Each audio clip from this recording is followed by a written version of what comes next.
Olá pessoal, sejam todos bem-vindos a mais um vídeo aqui no canal Bibliologia. Eu sou o Tony Souza, é um prazer ter você por aqui. O assunto hoje é um pouco polêmico, eu quero falar do ex-ministro da Educação, o Milton Ribeiro, né, que foi pego em algumas escutas, alguns áudios vazaram dele com outros pastores combinando aí passar uma grana, uma história muito mal contada.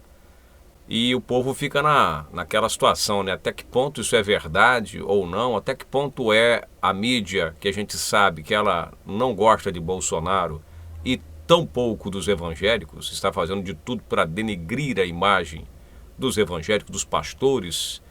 O dia que o Bonner deu a notícia do Jornal Nacional, foi com muito orgulho, né? Pastores usando o nosso dinheiro. São coisas que deveriam ser evitadas. Tá, eu falo aqui, meus irmãos, eu posso falar com propriedade porque eu votei em Bolsonaro. Não somente votei, como fiz campanha. E também afirmo que se não tiver um outro candidato melhor, estarei votando nele de novo. Até porque, até que tudo se prove ao contrário, se houve alguma irregularidade, não partiu do presidente da República em si. O fato é que está um desencontro de informação, algumas contradições em entrevistas. O ministro Milton Ribeiro caiu numa contradição que eu estava lendo agora há pouco, preparando a matéria para fazer esse vídeo, sobre as Bíblias, as fotos na Bíblia. Primeiro, que história é essa de foto em Bíblia, de pastor em Bíblia? Quer dizer que é o culto à persona? Não é a Deus? Tem que ter uma foto minha na Bíblia? Que história é essa? Então quer dizer, ele diz que, uma hora ele diz que autorizou, uma hora ele diz que foi sem autorização, colocaram minha foto, mas foi sem autorização. Está aí nessa matéria. Para outra reportagem ele diz, não, eu autorizei que colocasse minha foto por um evento gratuito e a distribuição da Bíblia foi gratuita. Isso é de menos, mas o detalhe que eu queria chamar a sua atenção é que, para que foto em Bíblia? Pronto, isso aí você vai refletindo. Mas o problema todo em si é a corrupção envolvendo pastores.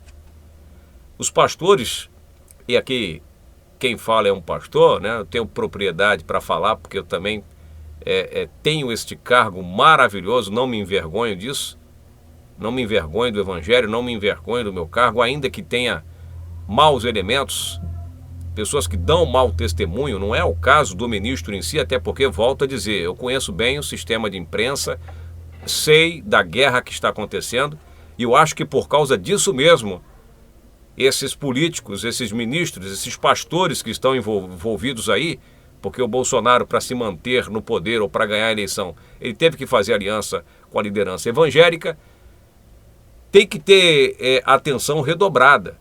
E eu não estou aqui para passar a mão na cabeça de ninguém. Se amanhã ou depois ficar comprovado que realmente Bolsonaro mandou lá botar os pastores para poder lá fazer alguma coisa errada, eu vou ser o primeiro a criticá-lo. Porque os ministérios, principalmente da educação e da saúde, são ministérios totalmente aparelhados pela turma da esquerda. Mas não adianta também os evangélicos dizer assim, não, como está aqui na matéria do Gospel Prime, o pastor envolvido em corrupção era pastor do PT, foi filiado ao PT. Faça-me um favor também agora, já porque o demônio partidário é o PT, vamos colocar tudo na conta do PT? O que o PT tem a ver com isso? Só se alguém que está lá da época do PT, que é o que diz a matéria. Mas foi o PT que mandou o Milton Ribeiro fazer aquele áudio vazado? Mas o áudio está fora de contexto, você não pode se precipitar em julgar. Gente, desde o momento que cristão se envolver com um negócio de política suja e roubalheira como é que está no Brasil, já é complicado. E Bolsonaro não é pastor, Bolsonaro não é evangélico, ele inúmeras vezes já falou, eu sou católico, minha mulher é evangélica, mas a profissão de fé dele é católica, o cara é católico. Então a gente tem que saber separar muito bem as coisas. Quem tem que vigiar mais é o pastor do que a ovelha, vamos dizer assim. O pastor tem que vigiar muito, infinitamente mais do que o católico, do que o padre.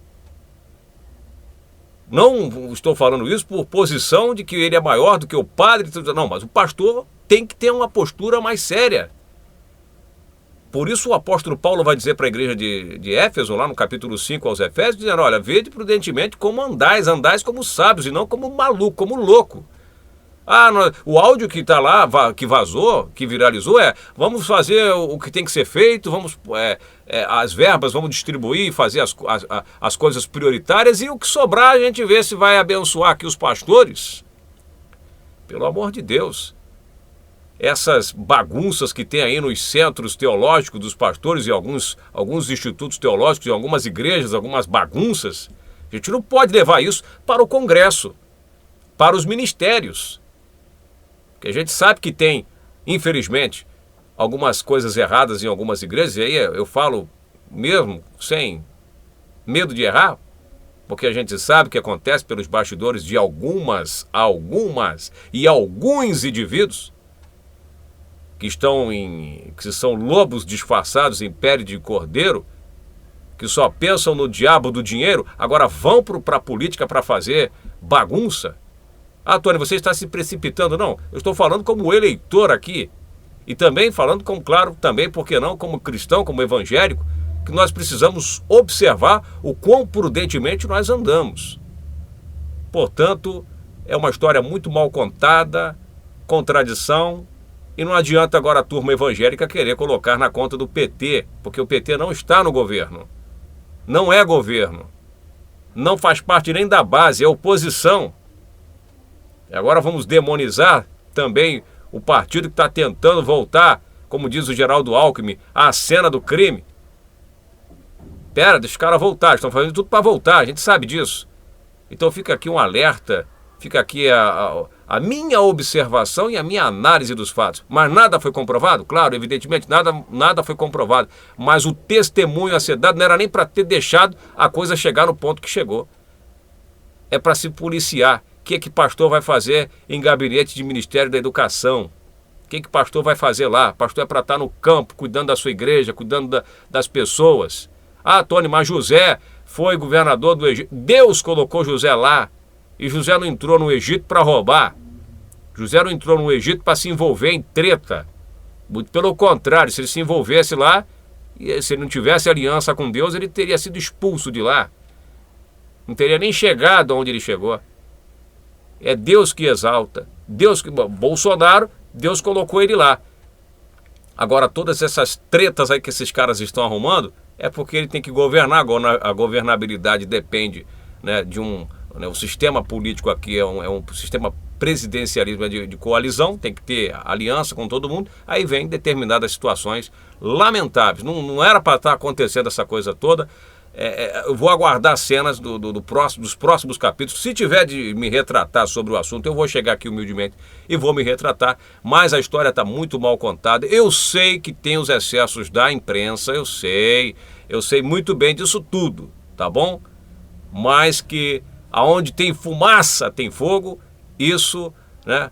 Porque primeiro o Bolsonaro disse, eu boto a minha cara no fogo para ser queimado. E aí, no dia seguinte, o cara vai lá e pede demissão. Se o presidente se colocou à disposição para enfrentar quem tivesse que enfrentar, para manter o cara no poder, o cara vai no dia seguinte e sai. Também é outra história muito mal contada. Então, meus irmãos, nós temos que dar testemunho. Minha vida pessoal não interessa a ninguém. Desde o momento quando você coloca a mão no arado e assume um compromisso com a Igreja de Deus na terra, a sua vida interessa, você é uma pessoa pública sim, na sua comunidade, no seu bairro, na sua família, tem que ver com quem você fala, o que você faz, e se realmente toma esse tipo de atitude, né?